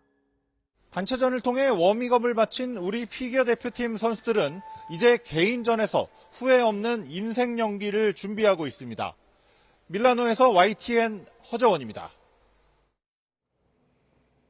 NBC 방송 앵커의 어머니가 납치돼 미국 사회가 충격에 빠진 가운데 범인들이 몸값으로 요구한 2차 시한이 오늘로 다가왔습니다. 가족들은 대가를 지불하겠다며 어머니를 돌려달라고 호소했습니다. 워싱턴 홍상희 특파원입니다. MBC 간판 프로그램 투데이 진행자인 서베너 거스리의 어머니 낸시가 애리조나주 투손 자택에서 사라진 건 지난달 31일 토요일 밤입니다. 큰딸의 집에서 저녁 식사를 한 뒤 집으로 돌아갔지만 다음 날 사라졌고 지금까지 실종 상태입니다. 경찰 조사 결과 1일 새벽 낸시의 심장 박동기 앱 신호가 끊겼고 현관에서는 낸시의 혈흔이 발견됐습니다. 미 연방수사국, FBI와 경찰은 납치 사건으로 판단하고 수색에 나섰지만 실종 9일째가 되도록 단서조차 잡지 못하고 있습니다. We still have no valid two-way communication with this possible hostage taker and the author of these ransom notes. It's been all one way. 현지 시간 9일까지 600만 달러 규모의 비트코인을 가져오지 않으면 낸시의 생명이 위험할 거라는 2차 협박 편지에 가족들의 심정은 타들어갑니다. We received your message and we understand. We beg you now to return our mother to us so that we can celebrate with her. This is very valuable to us and we will pay. 납치범으로 추정되는 이들은 현지 방송국에 보낸 편지에서 낸시가 착용하고 있던 애플워치에 대한 정보까지 보내며 압박 수위를 높였습니다. 트럼프 대통령이 나서 모든 자원을 동원하겠다고 약속했고 펜 본디 법무장관도 이번 사건에 대해 모든 지원에 나서겠다고 밝혔습니다. We're doing everything to assist the locals. We're working with the locals. So please pray for her beautiful mom, pray for her family that she's returned home. 미국 전역이 충격에 빠졌지만 이번 사건의 수사 책임자가 지난 주말 한가롭게 대학 농구 경기 관람에 나선 사실이 알려지면서 비난 여론이 일고 있습니다. 미 수사 당국은 협박 편지에 대한 수사와 함께 수색 범위를 확대하고 있지만 아직 피해자의 생존 여부나 용의자를 특정하지 못해 수사가 장기화할 거라는 우려도 커지고 있습니다. 워싱턴에서 YTN 홍상입니다.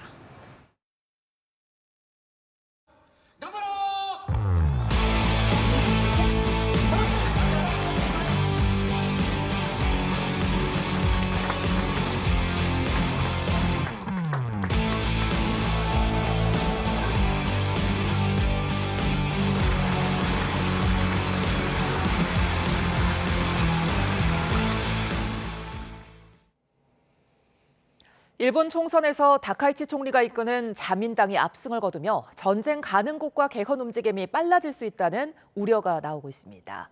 다카이치 총리의 우경화 행보가 예상되는 만큼 향후 한일 관계에도 관심이 모아지는데요. 이원덕 국민대 일본학과 교수와 함께 이야기 나눠봅니다. 교수님 안녕하십니까? 네, 안녕하십니까. 자, 중의원 선거에서 자민당이 압승을 거뒀습니다. 3분의 2가 넘는, 그러니까 총 465석 중에 316석을 얻었는데 다카이치 총리의 역할이 컸다고요?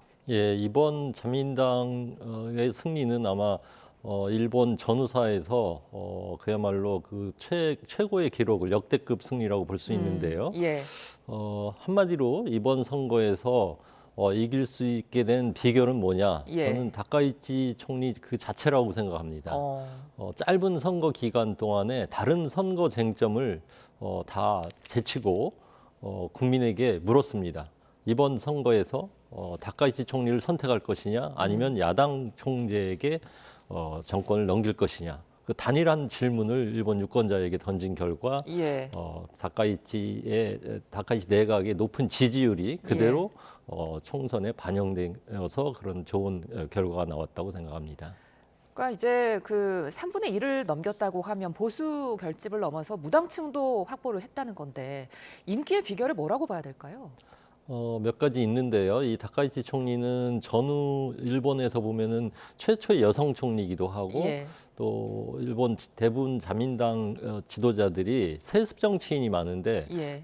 이분은 그 셀러리맨의 가정에서 태어난 말하자면 서민 출신입니다. 그런 그 배경도 하나 있고 무엇보다 정치적인 언변이나 이 화법이 예. 뭐 돌직구라고 할까요? 있는 그대로 아주 스트레이트하게 얘기하고 또 알기 쉽게 얘기하는 그런 그 화법을 가지고 있습니다. 아마 예. 이런 부분에 대해서 그 많은 일본의 젊은이들이나 무당파층이 하나의 환호하는 그런 현상이 나오지 않았나. 그렇게 보고 있습니다. 예, 어쨌거나 지금 자민당이 압승을 하면서 개헌안 발의선인 의석수 3분의 2를 넘게 확보하게 됐습니다. 이제 단독으로 개헌안 발의선을 넘어선 만큼 개헌 추진에 좀 탄력이 붙을지도 궁금하거든요. 네, 아무래도 이제 평화헌법 개헌 문제가 우리의 가장 큰 관심을 끄는데요. 예. 일본의 그 헌법에 따르면은 헌법을 개정하기 위해서는 중의원에서의 의석의 3분의 2와 더불어서 예. 참의원, 우리로 말하면 하원, 상원에 해당하는 참의원에서도 3분의 2 의석의 발의가 요구됩니다. 그래서 예. 중의원 3분의 2의 의석과 참의원 3분의 2 의석을 가지고 발의를 해서 예. 그 결과 국민투표에 붙여서 과반의 찬성을 얻을 때 비로소 개헌이 실현되는 거거든요. 예. 그래서 이번 그 압도적인 승리는 중의원에서의 3분의 2 의석을 넘겼지만 예. 참의원은 여전히 여소야됩니다. 그래서 연립 정권까지를 포함한다 하더라도 참의원에서는 과반수를 넣고 있지 못하거든요. 예. 그래서 아마 헌법 추진에 아마 방역이 붙긴 하겠지만 그런 방향으로 가겠지만 아마 헌법 추진이 개헌 추진이 이루어질 수 있는 것은 2년 반 뒤에 있을 참의원 선거에서 과연 연립 여당이 3분의 2의 의석을 확보할 수 있을까가 아마 가늠자가 될 것 같습니다. 예. 뭐 곧바로 발의로 이어지긴 뭐 어려워 보이긴 합니다만 그럼에도 불구하고 이제 자민당은 자위대를 헌법에 명기를 해야 한다 이렇게 지금 주장을 하고 있잖아요. 네. 이렇게 되면은 이제 일본은 사실상 전쟁 가능한 국가가 되는 거 아닙니까? 그렇습니다. 그동안 이 평화헌법 제9조에 의해서 일본의 안보 정책은 소극 안보라고 할까요? 예. 최소한의 역할만 하는 그런 그 안보 정책을 취했습니다마는 이번 총선의 압승을 계기로 해서 일본의 안보 정책 전환에 예. 박차가 가해질 것으로 보고 아마 여러 가지 안보 관련 법제나 정책이 큰 전환점을 맞이할 것으로 보여집니다. 예. 자, 그리고 또 한 가지 우려가 되는 게 다카이치 총리가 야스쿠니 신사 참배와 관련해서도 발언을 했습니다. 환경을 정비하기 위해 노력하고 있다. 이런 이야기를 했는데 우경화 속도가 좀 빨라지지 않을까요? 네, 아무래도 그 다카이치 총리의 그 뭐 정치 사상이라고 할까요? 그동안 보여왔던 정치적인 자세를 보면은 예. 역사 문제에 대해서 대단히 역사 수령주의적인 입장을 취하고 있고 예. 총리가 되기 전에도 야스쿠니를 매해 참배해 왔습니다. 그래서 총리가 되고 나서도 이제 그런 약속은 지켜질 것이다라고 하는 기대가 있었는데 더욱이 이번 자민당의 압승을 거두면서 예. 그럴 가능성은 더 커졌다고 봅니다. 다만 야스쿠니 참배가 가져올 주변국하고의 이런 마찰을 고려해서 예. 당분간 아마 신중한 행보를 할 수도 있다라고 하는 관측도 좀 힘을 얻고 있습니다. 예, 이런 상황 속에서 트럼프 미국 대통령이 다카이치 총리의 대승을 축하했습니다. 그러면서 이제 내 강력한 지지를 받아 받을 거다 이런 발언을 하기도 했는데 미일 동맹 앞으로 더 강화되겠죠? 네, 더 강화되는 방향으로 갈 것으로 봅니다. 지금 3월 19일에 그 미국을 방문해서 트럼프 대통령하고 정상회담을 갖기로 예정되어 있고요. 예.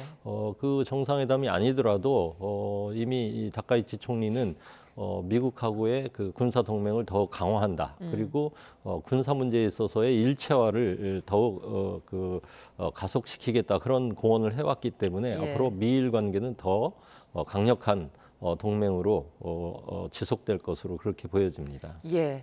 여기에 더해서 이제 미국이 일본의 평화헌법 개정에 힘을 실어줄지 이 부분도 궁금하거든요.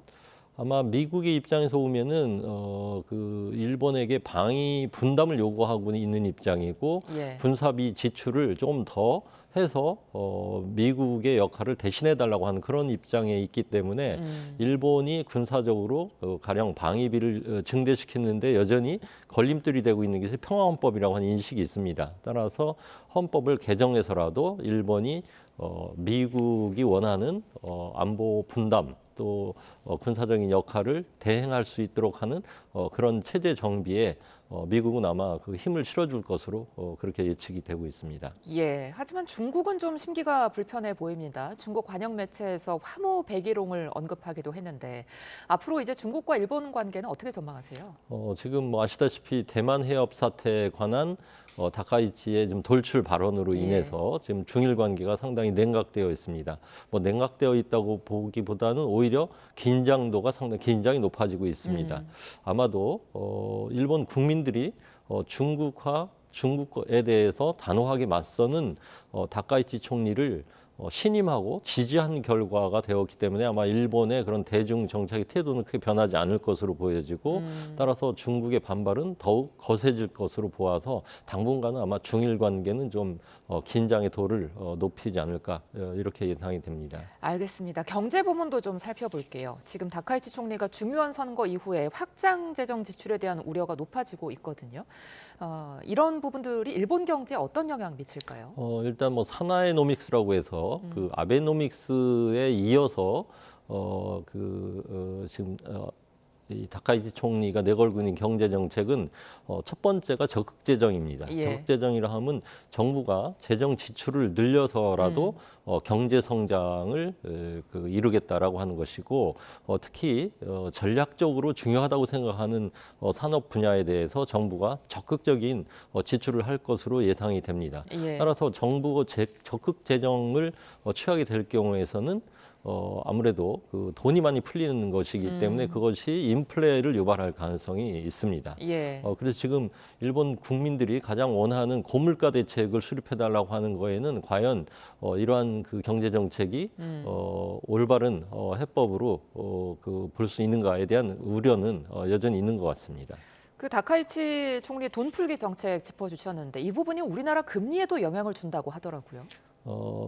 이게 뭐 금리에 주는 영향은 간접적이기도 하고 예. 이리적으로 말할 수 없는 부분이 있습니다만은 일본의 돈 풀기가 이루어지면은 그 금융 당국에서는 아무래도 그 인플레이션을 우려해가지고 금리를 좀 상승시킬 수가 있겠죠. 예. 금리를 상승시키면은 국제 그 외환의 그 상황에서는 그 밖에 투자를 하고 있었던 외화가 다시 일본으로 몰려드는 그런 경향이 있기 때문에 예. 그것 때문에 아마 우리 금리에도 적지 않은 영향을 줄 것이다 이렇게 보고 있는 시각이 있는 것 같습니다. 예, 끝으로 한일 관계도 좀 짚어보죠. 다카이치 총리 압승으로 이제 일본이 우경화되지 않을까 우리로서는 이런 우려를 갖고 있는데 앞으로 한일 관계는 어떻게 될까요? 저는 한일 관계는 여전히 훈풍이 불 것으로 예상하고 있습니다. 지난번 이재명 대통령하고의 정상회담 두 차례 정상회담이 있었습니다만은 예. 그 정상회담을 통해서도 지금 한국과 일본은 전략적으로 취해 있는 전략적으로 지금 맞이하고 있는 환경이 상당히 유사하기 때문에 당분간 공조 협력의 자세로 가는 것이 양국의 이익에 부합이 된다라고 하는 그런 결론을 가지고 있기 때문에 당분간 한일 관계는 공조하고 협력하는 관계로 갈 가능성이 저는 여전히 높다고 생각합니다. 예, 뭐 그리고 뭐 양국 대통령이 지금 셔틀 배교에 대해서 긍정적인 발언을 하기도 했는데 계속해서 셔틀 배교 이어나갈 수 있겠습니까? 네, 그렇습니다. 이번 그 이재명 대통령께서 그 다카이치 선거 총선 그 승리 이후에 SNS에서 올린 글에서도 네.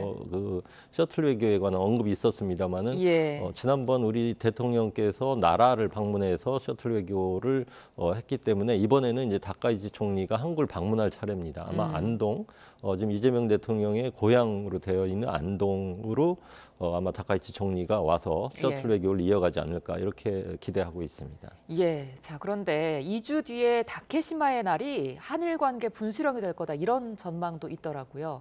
과거의 일본처럼 차관급이 아닌 장관급의 강요를 파견한다면 충돌이 좀 우려되지 않을까요? 네, 그렇습니다. 2월 22일이 일본 말로 하면은 이제 다케시마의 날, 우리로 보면은 독도의 날인데 예. 그 독도의 날 행사에 지금 다카이치 총리는 자민당 총재 선거의 공약으로 뭐라고 했냐면은 그동안 그 정무관급을 파견해 왔었는데 그 급을 높여서 장관급 인사를 파견하겠다라고 예. 공약을 한 바가 있습니다.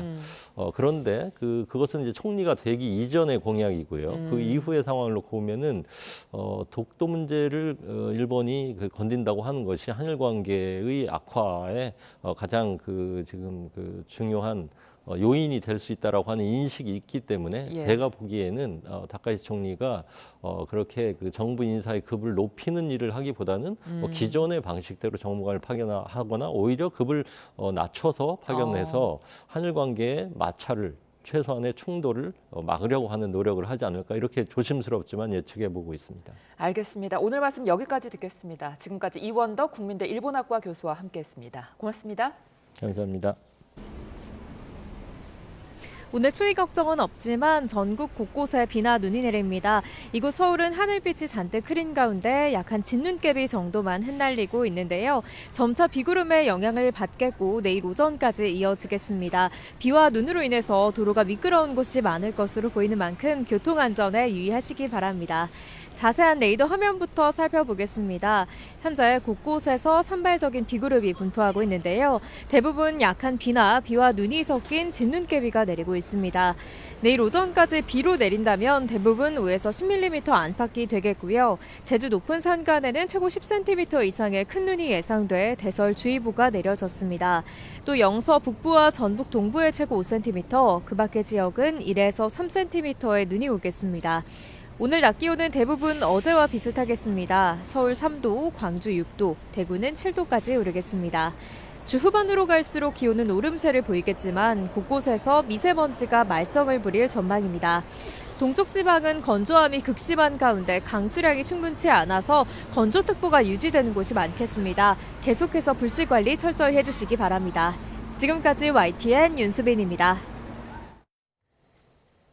네, 이상으로 화요일 뉴스나우 마칩니다. 시청해주신 여러분 고맙습니다.